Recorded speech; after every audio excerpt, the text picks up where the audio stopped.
Aujourd'hui, je vous parle d'une nouvelle technique de descente en rappel qui donne à nos troupes plus d'efficacité dans leur insertion héliportée. Tantôt, quand on va pratiquer, vous allez arriver... La nouvelle technique de descente en rappel, c'est sensiblement la même chose qu'avant, sauf qu'on prend le nouvel équipement, c'est beaucoup plus rapide. Aujourd'hui, ce qu'on fait, c'est avec brakeman. Éventuellement, il n'y aura plus de brakeman. La main gauche ne sert absolument à rien. Okay? Ce qu'on avait avant, c'était un siège suisse, donc c'est un bout de corde. Ce qu'on a de changement là-dessus, c'est carrément un harnais pédile. On a un chest harness qui va venir avec un lien entre les deux. Donc ça fait un harnais complet qui est beaucoup plus sécuritaire. Ce qu'on a différent, on a des mousquetons différents. On a un figure 8. C'est un appareil pour descendre en rappel qu'on n'avait pas avant. Avant, on descendait seulement avec un nœud qu'on faisait avec le mousqueton.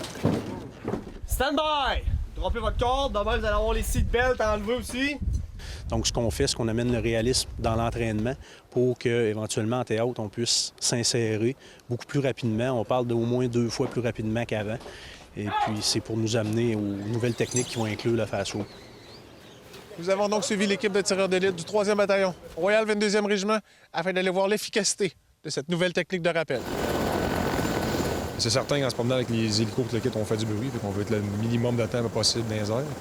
Ça donne une rapidité plus au gars, puis la possibilité dans un contexte vraiment plus tactique. On peut insérer les gars directement au-dessus des arbres, sans brakeman au sol.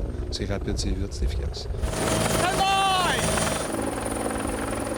Le nouvel équipement est pas mal plus confortable, si on veut.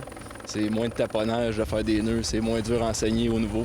Fait que c'est beaucoup plus réaliste, beaucoup plus efficace. Il drop les cordes en bas, le coup qu'on a touché à terre, c'est terminé, on s'en va, on fait notre mission.